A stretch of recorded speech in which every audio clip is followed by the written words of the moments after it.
pretende aplastarnos. Y también seguramente algunos se verán a sí mismos como seres insignificantes ante el majestuoso poder implacable de estos gigantes. Es que aquí ya no opera el Estado, ¿verdad, hermanos? Aquí ahora tenemos a estos multimillonarios que tienen un poder que no se sabe por qué el gobierno se los está dando. Ahora vemos al señor de Oracle, otro titán, y ahora aparece Peter Thiel, un titán que quiere desplegar millones de drones en la ciudad. Y nosotros vemos que el conflicto se repite. Ellos quieren exterminar de este mundo la palabra de Dios.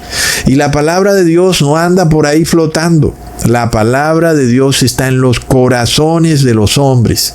Y por eso ellos persiguen a aquellos que quieren tener libertad de conciencia para adorar a Dios en espíritu y en verdad. Es lo que se viene. Entonces, ellos saben que el tiempo se les acaba y miremos que aquí se repite de nuevo un asunto. Igual cuando José quería entrar a la tierra prometida, había un pequeñito problema.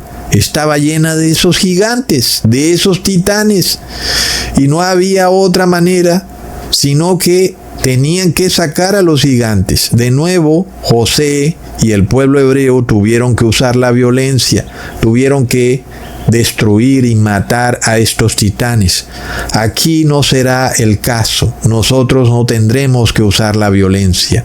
Sin embargo, nosotros seremos en contra de ellos un testigo viviente de su maldad, y así será como los destruiremos, porque nuestra existencia será para ellos una condena viviente. Leamos en Números capítulo 13, versículo 27 al 28. Y les contaron diciendo: nosotros llegamos a la tierra a la cual nos enviaste, la que ciertamente fluye leche y miel, y este es el fruto de ella. Pero el pueblo que habita aquella tierra es fuerte, y las ciudades muy grandes y fortificadas. Y también vimos allí a los hijos de Anac. Ahí tenemos a los Nefilims, a los gigantes. Yo no entiendo cómo algunas religiones dicen que estos híbridos de Génesis 6 no son más que los hijos de Set con las hijas de las culturas paganas. Y yo pienso, creo que ya hablamos de esto en un video, que eso es bastante absurdo, porque si así fuera el caso, ¿a son de qué este matrimonio habría tenido que engendrar a esos titanes o a esos gigantes? Porque aquí estamos ante una malformación genética. Estos seres son extraños. Uno puede verlo a plena vista, ¿verdad, hermanos? Nosotros hemos venido estudiando a estos seres. Sus ojos son chuecos, son reptilianos, son seres extraños.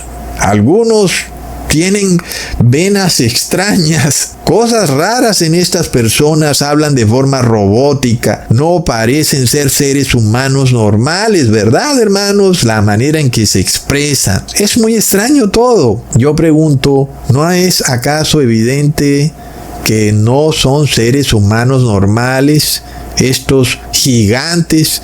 Si es que de verdad aquí se casaron dos seres humanos normales, ¿cómo es que engendraron a estos caídos? Como sabemos, una de las religiones que más refuta este concepto es la religión adventista, y lo hacen porque su profetisa Ellen G. White dijo que eso no era así, que esos seres eran simplemente los hijos de un matrimonio inmoral entre Set o entre los descendientes de Set más bien, con las hijas paganas de la tierra. Un matrimonio que no debió existir porque, por supuesto, los descendientes de Set debían casarse con personas que venían con la misma religión que Dios instruyó desde el inicio de la creación. Pero ya vemos que Caín también tenía una descendencia que venía con su religión ceremonial, su religión de ritos y de una estructura cultura fanática donde tú tenías que hacer ciertas cosas para ser salvado. Pero si ese fuera el caso, estos seres no pudieran ser extraños, sino simplemente seres normales. Pero aquí se nos revela claramente que los seres que nacieron de esta hibridación en Génesis 6 son seres extraños al punto de que son llamados con una palabra bastante contundente: los Nefilims. Estos son sus hijos, son llamados Nefilims. ¿Necesitas más pruebas? Es decir, imagínate que la misma Biblia te ponga un nombre tan bizarro. Ah, mira, nació el hijo de Carolina con Juan y es un Nefilim, te cuento. ¿Qué pasa? ¿Es un Nefilim? ¿Cómo así? Y como si fuera poco, la palabra Nefilim traduce caído. Es bastante claro, ¿verdad, hermanos? Entonces, nosotros estamos en el fin de los tiempos cuando estas huestes de maldad saben que se les acaba el tiempo, pero sobre todo que se repite la historia. Ellos están apoderados de esta tierra y Dios le ha dicho a su pueblo santo que esta tierra les pertenece. Y sin embargo, los dueños de esta tierra son los gigantes. No es evidente, ¿verdad, hermanos? Es decir, nosotros no vemos a los gobiernos operando como antes. No, de un momento a otro quienes dan las órdenes son todos estos multimega millonarios. Jeff Bezos, Bill Gates, Elon Musk. ¿Qué pepinos ocurre aquí, verdad? ¿Quién realmente tiene el poder en el mundo? ¿Y por qué estos seres que no tienen un ejército a su disposición son los que le dan las órdenes a los gobernantes, como lo vimos en el 2020 con Bill Gates? Bill Gates no tiene ejércitos, no tiene portaaviones, no tiene drones, no tiene helicópteros, no tiene a los miles de soldados. ¿Por qué este tipo está dando órdenes? No se puede entender. La única solución a la que podemos llegar en este dilema es que ellos son los dueños de la tierra, ¿verdad? Son los gigantes, son los titanes, y por eso ellos son los que tienen el control. Y entonces eso es curioso, hermanos, porque ellos son los que deciden todo en este mundo. Ahora, nosotros aquí vemos por qué la palabra dice claramente que los cobardes no entrarán en la tierra prometida. Uno ya puede entenderlo, ¿verdad? Alguien dirá: oh, no, Ecusatón, pero no digas esas palabras porque mira. Pero ya vemos qué es lo que dice Apocalipsis 21, versículo 8. Leámoslo. Pero los cobardes e incrédulos, los abominables y homicidas, los fornicarios y hechiceros, los idólatras y todos los mentirosos tendrán su parte en el lago que arde con fuego y azufre, que es la muerte segunda. Y uno como que a primera vista se impresiona un poco, ¿verdad, hermanos? Porque ¿cómo así que los cobardes no entrarán en el cielo? Uno diría, bueno, pero ¿quién no siente miedo? Uno se pregunta, vamos, somos seres humanos, ¿cómo así que los cobardes no van a poder entrar en el cielo? ¿Acaso ser cobarde es pecado? Parece que sí, y es uno de los más graves, ¿verdad, hermanos? Y claro, yo esto lo voy a aclarar más adelante en el video. Este versículo no va a ser el único que vamos a mostrar. Como dice la ley, toda doctrina se establece con 2 o 3 testigos, no como hacen los jueces de la tierra que con un solo testigo van condenando a las personas. Sin embargo, nosotros vamos también a recordar un versículo muy controversial que leemos en Mateo capítulo 11, versículo 12. Desde los días de Juan el Bautista hasta ahora, el reino de los cielos sufre violencia y los violentos lo arrebatan. Pero un momento, ¿querrá decir este versículo que hay que ser violento para entrar en el reino de los cielos? Ojo, hermanos, ojo, no saquemos las cosas fuera de contexto. Si tú miras el contexto, tú puedes claramente entender que aquí la palabra violencia está un poquito como errada, ¿verdad, hermanos? Yo preferiría otro tipo de palabra ahí. Sin embargo, miremos el contexto, ¿verdad? Desde los días de Juan el Bautista hasta ahora, el reino de los cielos sufre violencia y los violentos lo arrebatan. ¿Desde cuándo? Desde los días de Juan el Bautista. Yo pregunto, ¿acaso Juan el Bautista fue violento violento o actuó violentamente en contra de Herodes o en contra de los fariseos. No, ¿verdad, hermanos? El hombre fue muy sincero, muy directo, pero nunca violento. Nunca fue una persona que dijo algo malo o grosero en contra de alguien. Claro que hoy en día los millennials y la generación Z dirían que él tenía lenguaje de odio. Sin embargo, aquí no hay lenguaje de odio. Aquí Juan el Bautista dijo la verdad.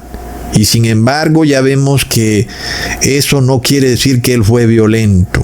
Aunque aquí esta palabra griega que se usa para decir violencia o sufrir violencia es la palabra biazo. Y es traducida así, un poco como fuerte, ¿verdad? Pero quiere decir que hay que esmerarse con todo el ser para entrar al cielo, como lo hizo Juan el Bautista, sin cobardías, sin miedos.